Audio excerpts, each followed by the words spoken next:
I'll be going over the visibility here, and we'll start off with the hide unmask. This is the hide PT button here. So we need something masked, so I'll hold the control key, click and drag across here, and we can also hold the control key and paint mask.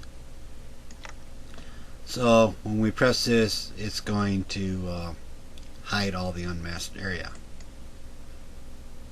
So everything that was masked is now visible.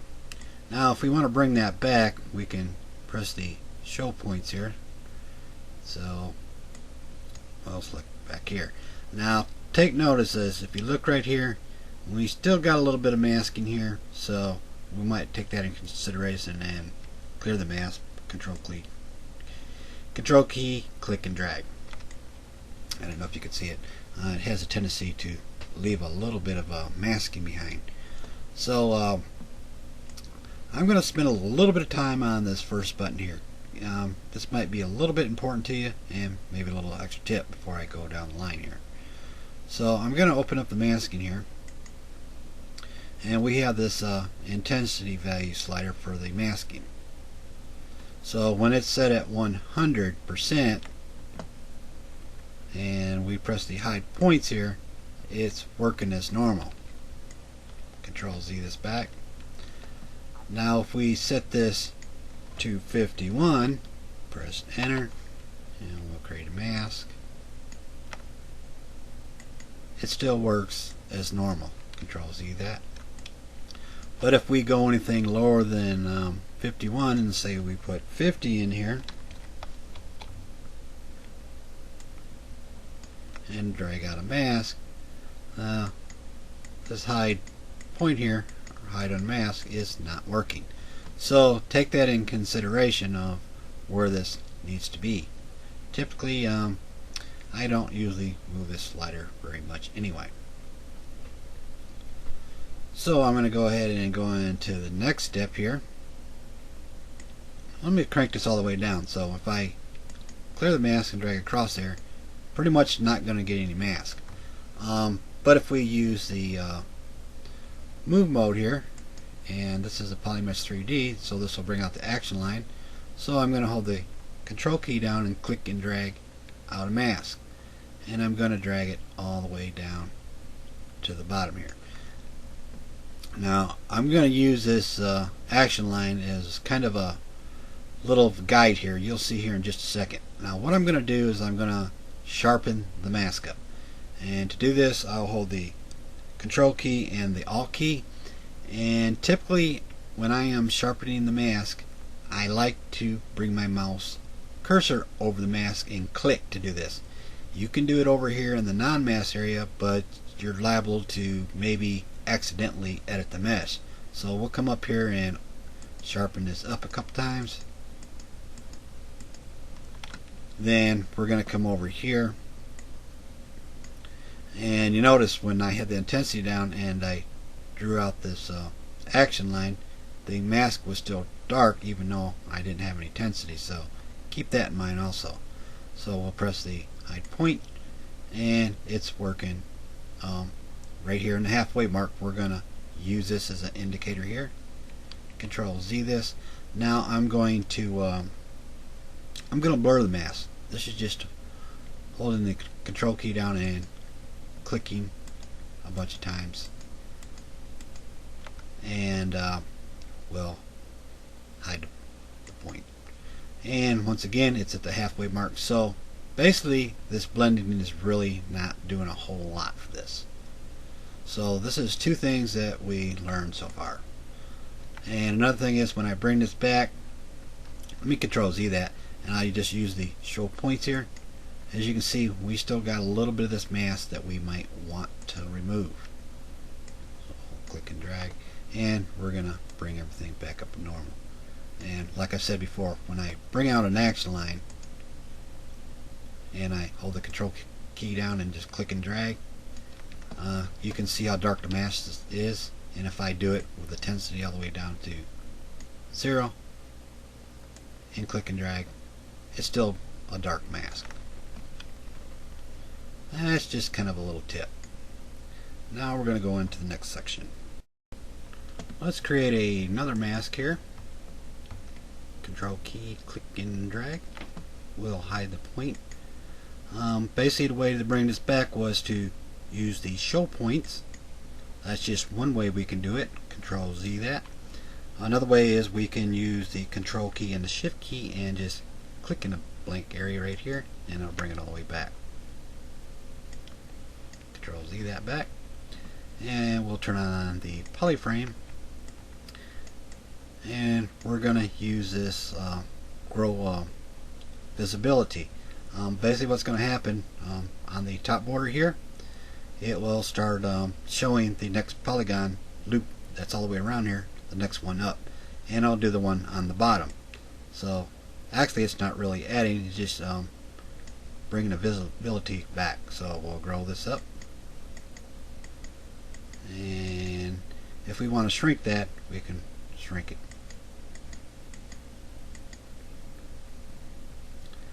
Then we have the outer ring. What this does is it's going to be showing the visibility of this first top polygon on the outer ring here, or outer edge, and just this one here on the bottom. And you can see how that works. And we can mix, match these, grow and shrink together.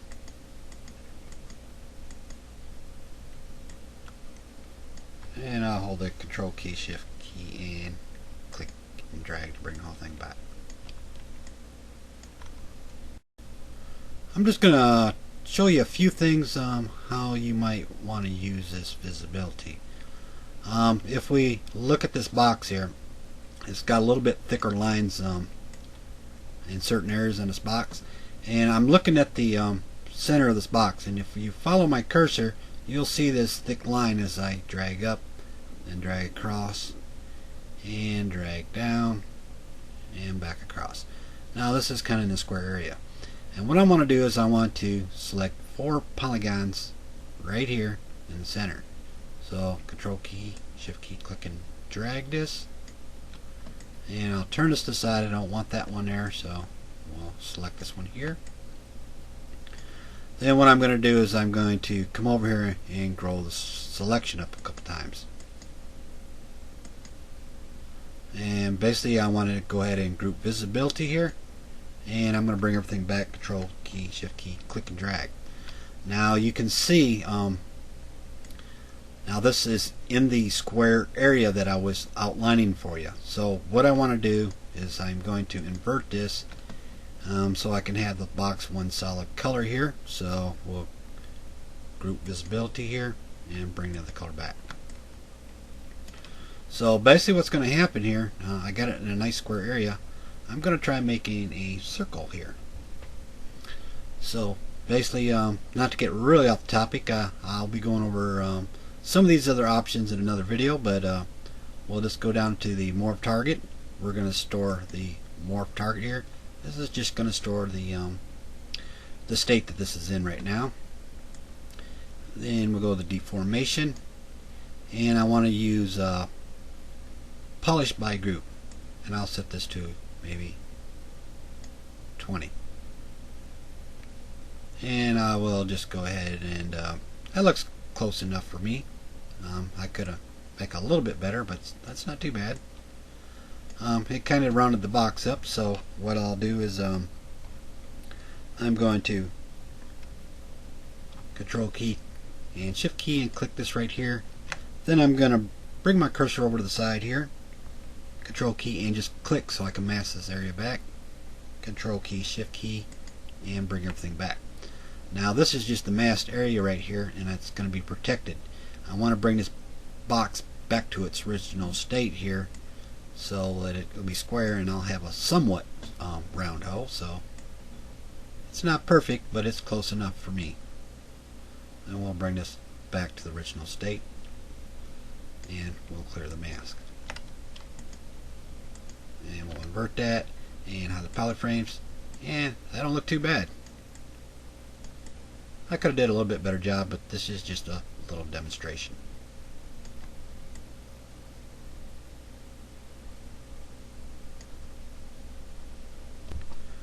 Here's another little tip here. You can see he's got a subdivision of 3, and if I'm going to draw out a another mask here, so control key, click and drag down here until I get something fairly straight, and I'll let go. And if I come over here to the visibility and hide point, and when let's go back to draw mode, and when I start growing this selection here, it's gonna be there's a lot of polygons, so I'll have to click this button quite a bit. There's going to be a lot of clicking, and it's very slow doing it this way.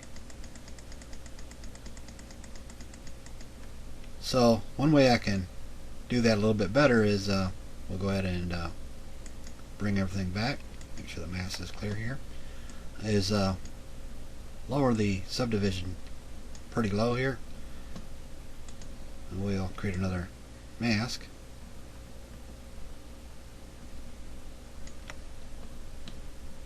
Back into draw mode,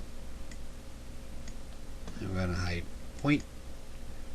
Then when I grow this, it grows pretty quick.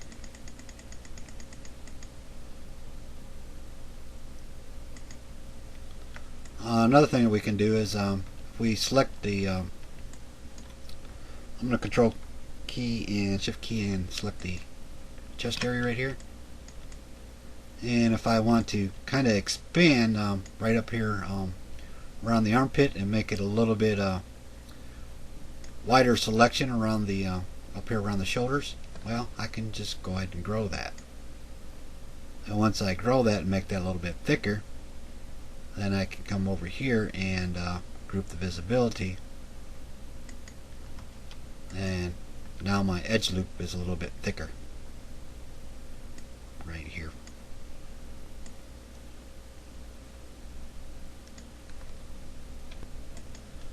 This is poly groups here, and if we want to see the poly groups, we'll turn on the poly frame here, and what these poly groups are different colors. These are different groups on the character here. This is a very good way to keep things organized. This is somewhat if we look at the subtools, we can see that we have certain items that we can select, and this keeps things very organized and easy to select. And if I want to just edit just on this vest here, it makes it a whole lot easier because they're in separate pieces. So if I was just to take the top one here, and I'll just go ahead and make him a Polymesh 3D. Notice he has no subtools, but he still has these different colors here. These are polygroups.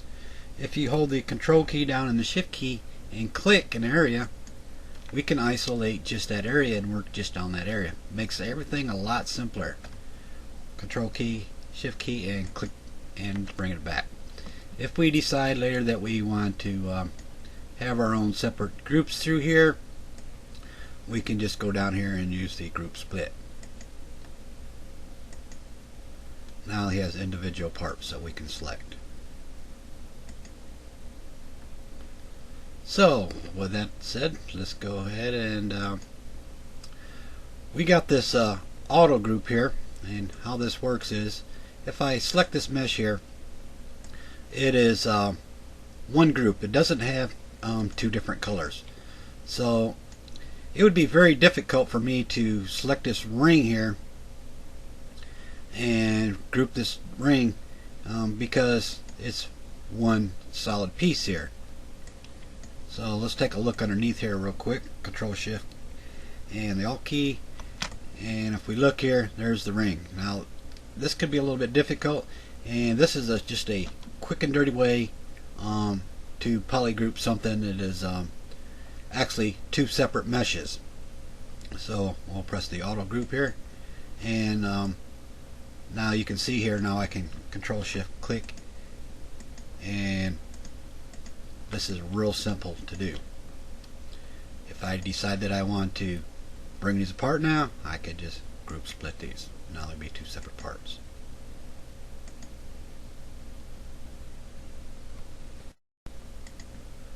I reloaded the same object. As you can see here, it's got one subtool. Now it appears that it is one object, but really this is really two separate objects. This was a ring and then the other cylinder here. So basically This only finds if there is two separate objects. I'm going to jump down here real quick to the group visibility, and this is kind of how you one way of how to make groups, and I want to compare this with the auto groups here. So what I'm going to do is Control key, Shift key, and drag. I'm going to make a selection. Then I'm going to press group visibility. I'm going to click this, and whatever is visible gets grouped. As you notice, it is kind of bluish purple here, and I'll click it, and now you can see now it turned a lighter blue. I want to get a little bit off color here because I know the original color is pretty similar to this, so I'll go ahead and press that again to get a different color. Then I'll bring that back.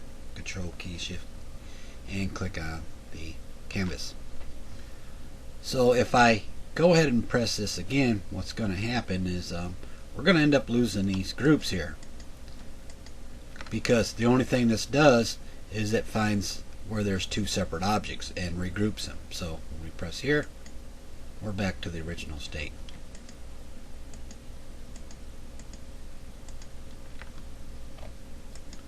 We're going to be going over the auto group with UVs. I won't go in detail about UVs, what they are, but this mesh has no UVs to it. That's why this is grayed out.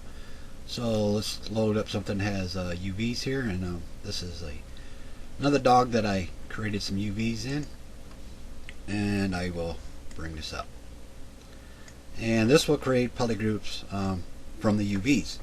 If you're to kind of see this effect here, I'll just go down to the UV map here, and we have this morph right here, and when I morph this, you'll see here in a second, these are like UV islands. If you look over here, this is actually the front of the dog's leg, and right here these two separate ones. There's the tail, and I split the body in half. You'll see here in just a second. So this is good if we want to group with the UVs. This can come from another package, and you set up your UVs. So when I come over here and press the auto groups with UVs, now we have these new groups to this UV island here. So yeah, that could come in pretty handy. Now I'll Control key, Shift key, and we can select our different groups. Now if you look at the bottom of the leg here on the dog, we got two colors that are very similar, so I want to just click this one right now, and we'll just come over here and group visible and kind of change this off quite a bit. So a little bit distinguished between the two. Now we have the merge groups with the same versi counts here. So basically what this does is it will merge these two groups right here. As you can see, there as two separate ones right here.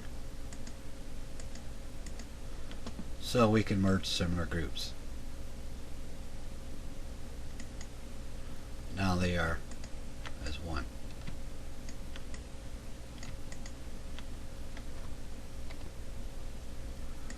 So now we're going to go ahead and we're going to press group visible right here. So everything is visible. If I press this, this is just like starting all over. There is just one group here. There's all types of ways that you can create a group. As one example, we can come over here and we'll come over to the slice curve here, and you'll get this little pop-up. You can read that later, and that's the Control key, Shift key, click and drag to start making groups. I'll drag down here, tap the Alt key, come down, tap the Alt key, and come up. Now this group here is a little hard to see, so what I'm going to do is Control key and the Shift key and click this, so we can select that, and we'll group the visible again to change up the color just a little bit.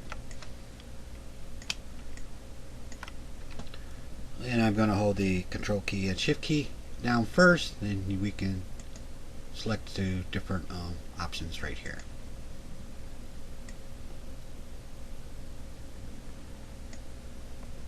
And we get different groups.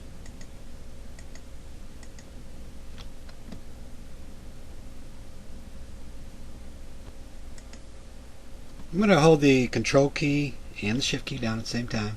Then I'm going to come over here and switch my stroke back. The keys need to be pressed first before I change my stroke. And the reason why I'm doing this is because when you're selecting something, it works a lot better when these are back at the default. Sometimes you get a little bit of unexpected results. So this little demonstration, I'm going to show you how to select certain things on here. And you have heard me saying the control key and the shift key quite a bit. So if I hold the control key and the shift key, and I'm going to keep it held down as I go through these examples. You don't always have to do this. You can let up these keys at each time. It doesn't matter. So in this example, I'm just going to keep the control key and the shift key held down. I'm going to hover over an area that I want to select, and it's going to select just that area. As long as my cursor is over this area and I click it again with the control key and the shift key still held down, it inverts it. So basically, if I come up here and with the same keys held down, then we can deselect just that one. If we want to bring everything back, I'm going to bring my cursor over here, and actually I can move it, and I'm not really going to hold the control key and shift key, and just to show you I don't have to keep it held down, and I'll hold it down now and click. This is going to bring everything back. And when I do some masking, you'll see here in a second, I will hold the control key, click and drag. You can see I'm doing this off the mesh when I click and drag. When I want to hide something, I will hold the control key, shift key, and if I switch to a back to this one here where I hide and show things, this is the control key and shift key, then we can hide selections like that. And now this is now you got the general idea how I am selecting something. Is because the reason why I'm telling you this is because through the rest of the video, as you hear me saying control key, shift key, and all this clicking and all these words with control key, shift key, click and drag, well, that can be quite annoying as I'm explaining as I'm going through it. So I may not go through the whole thing explaining what keys I am pressing, and that'll make it a lot simpler and less annoying, since you got the basic idea of what to select and how things work. I have the dog head loaded up here, and you can see the back's capped off right here. This is an old partially hidden trick. This is actually the geometry here. What you see is what you get. So we're going to go ahead and we're going to go over this group visible here, and when we use this, as you can see, we got two different colors here. If I just press this right now, everything that's visible gets grouped as one. So let's say that I want to group down here in this neck area.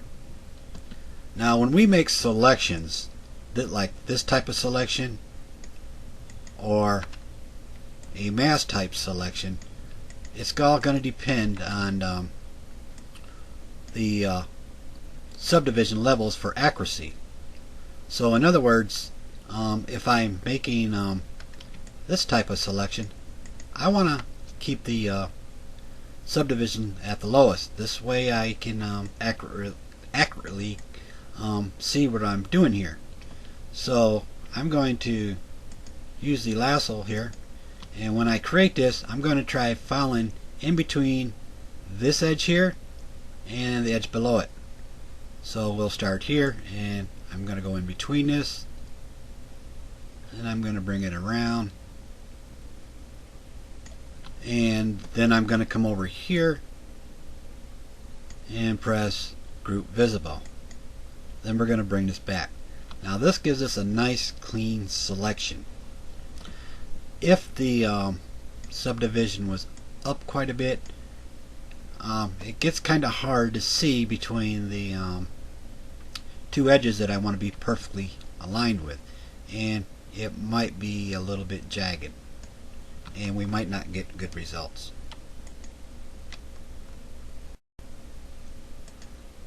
This is groups from Polypaint, and we're going to go ahead and do a little bit of poly painting so we can see how this can create a group from it. This is where you might want the subdivision a little high. So we'll divide that one more time because we're dealing with Polypaint, and we'll turn off the polyframe for right now. Go up here. This is not about poly painting, but I need to do a little demonstration here. I did some settings. I changed my stroke here to the drag rec, set my focal shift to a negative so my edges will be a little bit hard and no Z, and we're going to be dealing with just color.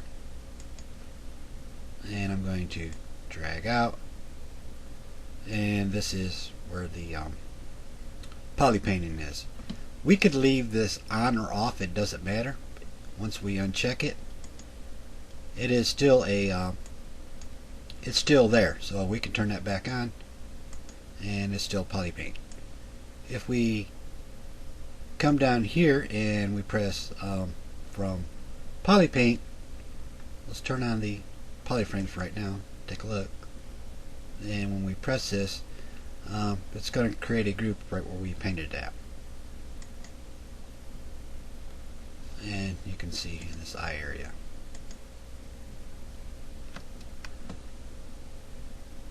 Now we have these this little slider here, groups Polypaint tolerance, and basically if you leave this at default, you get pretty good accurate. If you start cranking it up, it will try getting some. It'll start grouping off in areas pretty close to the circle area, and it might group up a little high in all kinds of little different areas, and it's kind of unexpected areas, and you might not know where it's selecting at. I'll just do a demonstration here. Let's go ahead and Control Z this back. There's our Polypaint, and if we have this up, it could, as you can see, we're getting all these groups up here. I don't know if you can see it. Let me just tone it down a little bit here. Yeah, we're getting all kinds of jaggedness going on, and it's not looking good. So typically I would leave these back at 0. Same way with the mask.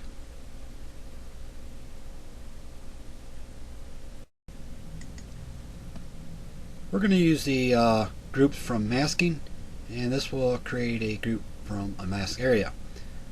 We have this group masking tolerance. Will create large number and more groups. This is something similar to the Polypaint tolerance, and I like to leave this at 0 because I get better results. So we're going to create a mask here, and I did some settings and changed it to the drag rec here, and I'm going to go ahead and Control key and just drag out in this area right here. Now we'll turn on the polyframes here so we can kind of see, and I'm going to come over here and press from masking and give it a second, and we're going to click and drag to remove that mask. Now we have this new group area right here.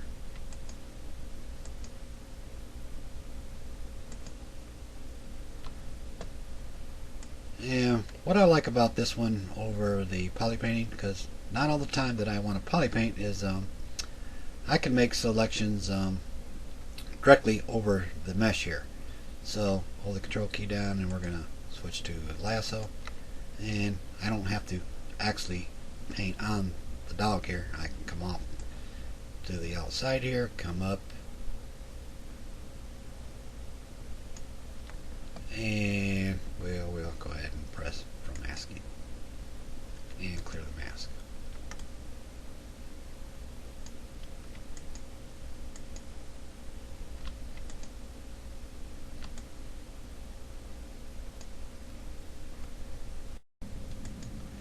As you can see, when I was grouping from the mask, I had it at a higher subdivision levels. The reason why I do that is because I can see the outline of the mask on the edges, and it's more crisp, and it gives me a good representation of where this mask is being applied.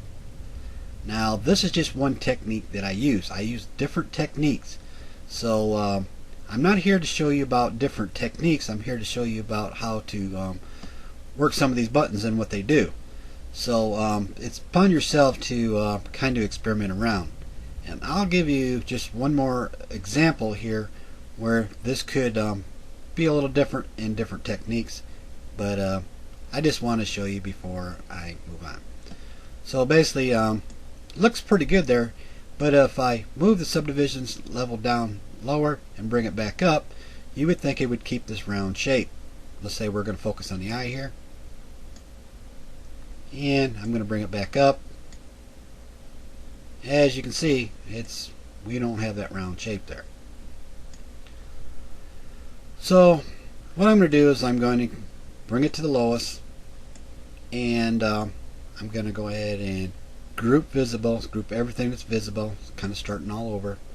Then I'm going to create a mask, which I normally don't do most of the times at a lower subdivision level because it's harder to see.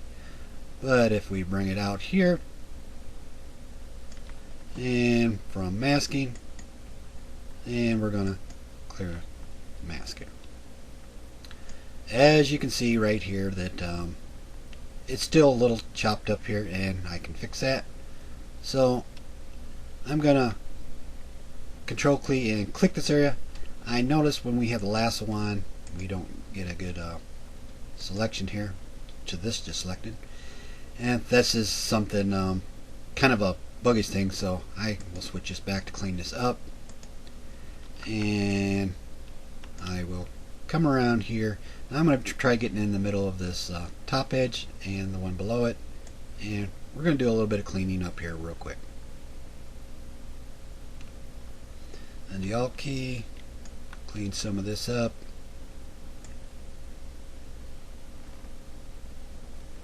Alt key and clean some of that up. Then when I get to this area right here, let me switch this back over here. I'm going to go ahead and press group visibility, because whatever here, I want to group this real quick to make sure it keeps this group. Then I'm going to invert this. As you see, I got the two different colors here, and I want to group what's visible there. Now when I bring everything back, I'll need to change that to a different color because it looks similar to the other one. Now we got this circle. Now when I move the subdivision level back up to 5, it's a complete circle, and when I move it back down to 1, as you can see, it still stays a complete circle. So these are different techniques that you kind of got to experiment with. This is contact here. This will allow you to set up some contacts between multiple subtools so you can move them all at the same time. It's really designed to move two tools. That's mainly your parent and your child. Now you can do a bunch of these subtools at once, and this ain't really designed for it. If you go into Z plugins, there's another plugin there designed if you want to pose a bunch of these at the same time. But I'm not going to go on that part. We're just going to do 2 of these here. So basically, when we look here, we got some subtools. If I rotate this arm here, you can see that the glove and the wristband does not follow. Let's Control Z that and bring that back. So we're going to do a little something different here for right now. And I'm going to alt click the character. It's just, this is the body here. This will be is going to be the parent, and this goggle here, well, I'll click the goggle here, and this will be the child. So basically the child will follow the parent. So what we need to do is we need to set up some contact points. Let me go ahead and frame that up a little bit. That's a little too much, and we'll start to the back. So first thing we need to do is we need to go into any of these modes here, so we can bring up the action line, and we're going to start at the goggles here, and we're going to drag to the parent. And when we do this, this is going to be the first contact point. We're going to click C1, and it's recommended kind of go evenly around this character here. So if we go around the side here, I'm going to go about halfway, and I want to drag somewhere, make the action line here about the same length, and store number 2. Then I want to do one on the other side. This gives a little bit more broader storing points. So we'll click here, drag out, and number 3. Now what I'm going to do is I'm going to alt click and select the parent here. So we're going to go ahead and draw out an action line here. Hold the control key down, and I'm going to create a mask a little bit. Let's go ahead and invert that a little bit. And I'll just drag up. Now this is just a demonstration. I'm just going to rotate it. It might look a little funny. Long neck here. Now once I have that done, I need to switch back over to the goggles. Let me go back to draw mode. Alt click. Yes, it seems a little bit complicated, but it's not too bad. And we're going to press apply. Then now the goggles are going to follow and go in place.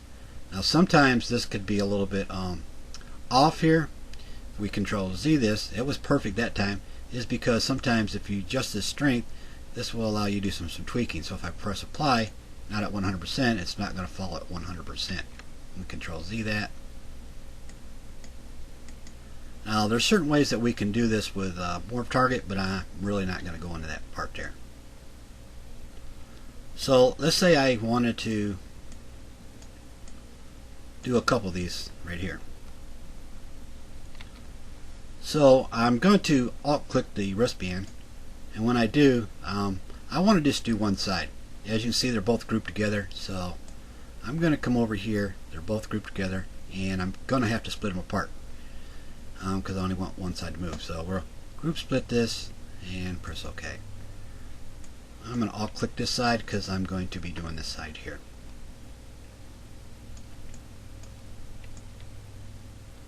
Now I'm going to be setting up some contact points for this area right here. This is in case you want to do a couple of these at the same time. So basically we're going to draw an action line. I'm going to drag some here in the middle and drag it out. Store for C1. And I'm going to do the left side, drag out, C2, drag out, C3. Then I'm going to do the same for the glove. Alt click the glove, and we're going to repeat the process. Drag out in the middle, C1, drag out to the left side, C2, drag out to the right side, C3. And we're going to go back to the parent, alt click this, and I'm going to draw out an action line. Let's go into rotate here. Hold the control key so we can get this kind of masking, and I'm going to blur the mask here, control click a little bit. Get a little bit of transition here. It's not going to be a perfect bend, but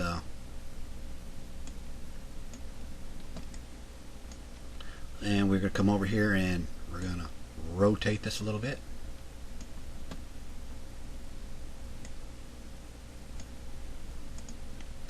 I'm going to clear the mask here. Now I'm going to come back here to the glove, alt click it, and press apply, and you can see it went on to the hand.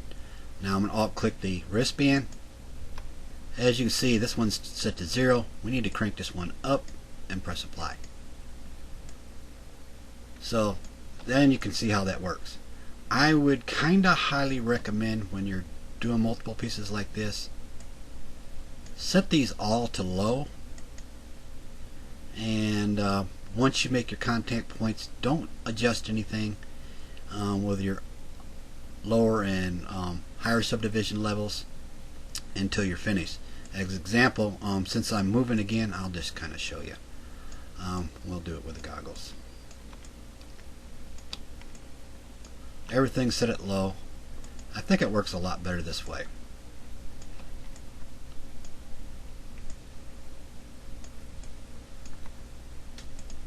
We're going to go from the goggles down to the parent here,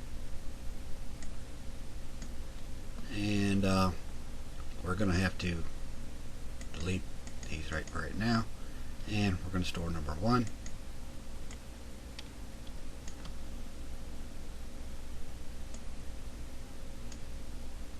Store number 2.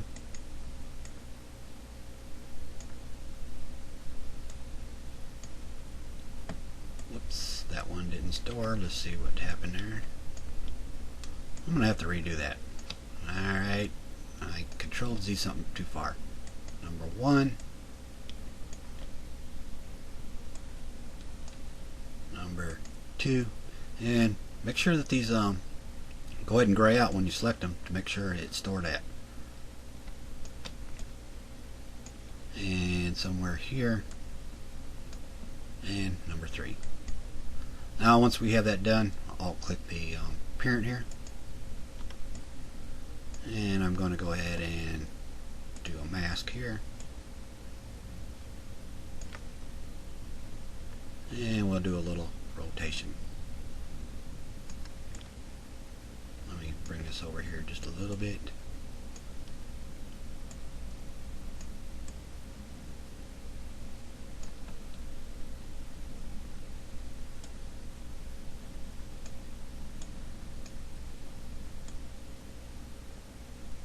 And bring it down.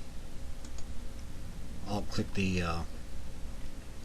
child here and press apply.